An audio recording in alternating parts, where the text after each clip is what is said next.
Spoilers. I am Adam. It is Monday, a week before Christmas, and I'm tired. What else is new there? Well, last night I was up late. I was watching the Giants game because I was by myself. I was watching a football game, and here we are. I'm on my way to work, dreading this, and yeah. So, we are here to talk about Teardown, which is a small independent game that, or indie, as we call it, that I haven't heard too much about, but it popped up on my my Steam discovery timeline. So I was like, let me just see what this game's deal is. I'm curious about it. It looks kind of cool. And it was only $20, so I was like, why not? So basically what it is, and I had a lot of fun more in the sandbox mode than I did in the what's it called? In the sandbox mode over the what was the other one? The general campaign, which is good because they have an option. Because I think that they knew going into it that with this game's basic pitch, they knew what they were getting into. They knew what they were selling here. They knew they were selling. It's basically a destruction simulator with voxel graphics, and things come apart, and things break, and things blow up, and there's all kinds of things you can do to make this game kind of work. And you end up with you start with a sledgehammer. You have a blowtorch. You have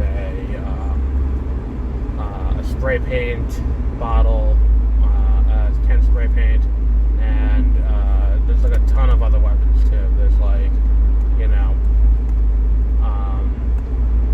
you have a rocket launcher. There's explosives that you can lay and blow up from a distance. Bombs, pipe bombs, guns of all kinds.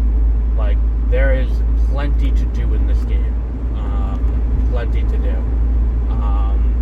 So it's one of those things you watch, as you're playing, you're like, oh, this is cool. I like doing all of this. And I think my issue was playing the campaign to unlock stuff is a cool idea.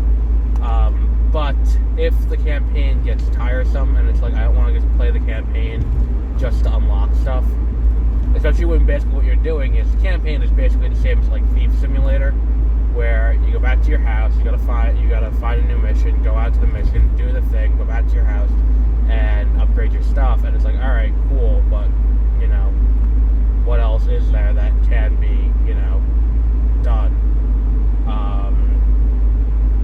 And I think it's an interesting kind of thing to do. And then when you go to destroy stuff, when you go to a place that you have to destroy something, you can steal stuff from the houses, you can find valuables and things like that you're going to sell. All cool things like that to kind of make the game flow.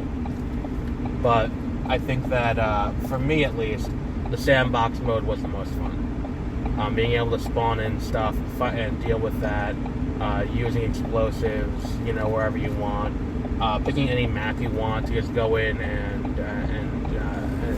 wreak havoc.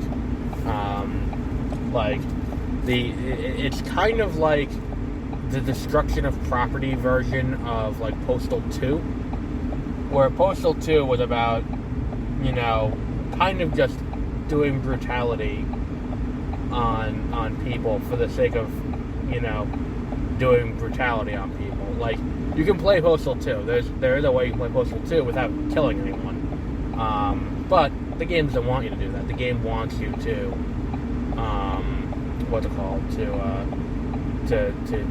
go in guns blazing and just start killing people. So there's no it's kind of the same thing with this. There are missions where it's there is a right way to do the missions where you don't have to destroy stuff. There's a mission where you gotta push safes into the water.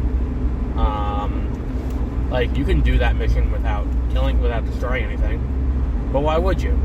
You have implements of destruction at your disposal, and you can do whatever you want with them. Like, why would you just dump them in the water instead of destroying the entire house with it? Like, you know, there's no there's no incentivized not to do it, so you're just gonna do it. It's kind of fun in that way. And I think that the weaponization of the destruction is fun. And I think that's the thing too, is that the game is such a satisfying gameplay loop. I think if I had one complaint about it, it's that the physics aren't as realistic as they could be. Because, like, let's say you go to a wooden structure and you start a fire. Like, as the house loses structural integrity, it will start to collapse on itself. In this game, as long as there is one thing connecting the first floor to the second floor, one piece of structure connecting the first floor to the second floor, the building will stay standing and not just collapse down onto itself or in some way break. Which I think is a bit of a, one of the things in this game that I'm not super thrilled about. It would have been better if it had realistic, not realistic physics. I'm not saying we gotta sit here and like have it be hyper realistic, but like, look, if it is, hanging onto a thread, it shouldn't be standing like nothing is wrong. It should just, it should start collapsing as it goes. But I mean, it's a small gripe. But the game is really fun. I think it's well worth the $20 price tag, because it will give you, if you enjoy like these, destruction sandboxes, which have been a thing for a long time, this game will definitely sate that urge. Yeah, I was gonna do Willow today, but I did not watch Willow yet because I don't care about Willow in the slightest. That's what it entirely comes down to. I gotta sit down and like force myself to watch that, so that might be a tomorrow thing.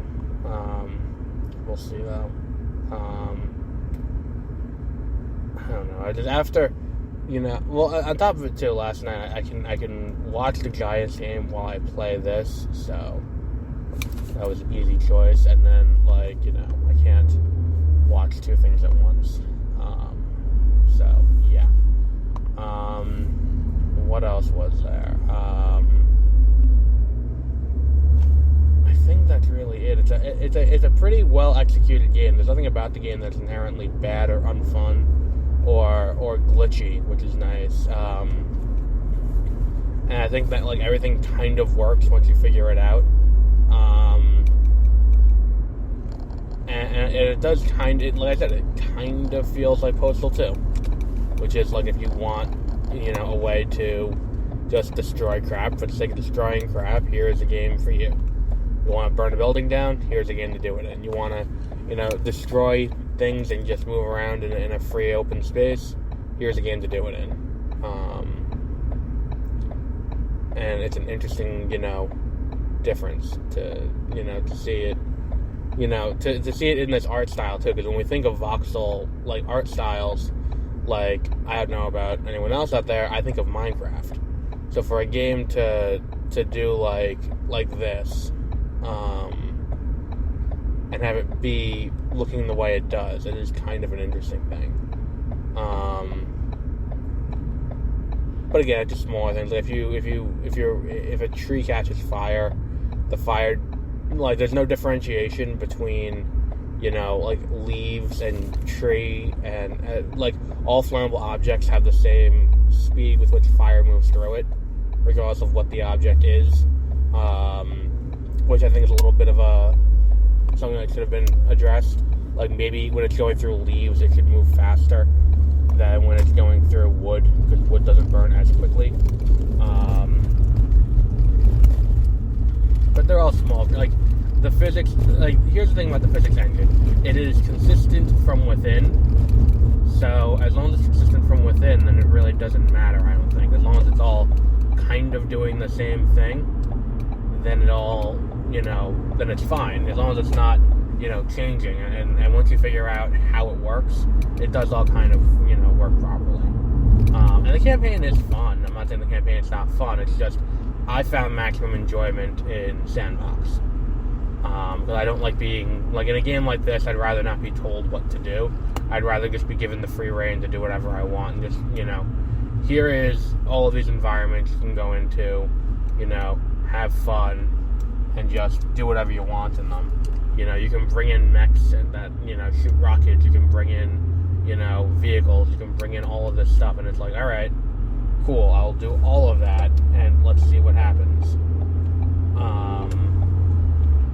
So it's a pretty fun game. So yeah, we'll wrap up there for today. Another short one, because like I said, it's a pretty straightforward game. That definitely has a lot of room for growth. Not improvement. Improvement would be a wrong word to use. Improvement implies it has shortcomings. I'm saying growth. Like, there are spaces for it to go where it gets bigger and better from here in future expansions. And they do have a lot of free expansions. And the mod community is apparently, great. There's mod support built into the game, which is always fun. But yeah, we will wrap up there for today. So, until our next episode, which will probably be Willow, have a great rest of your week.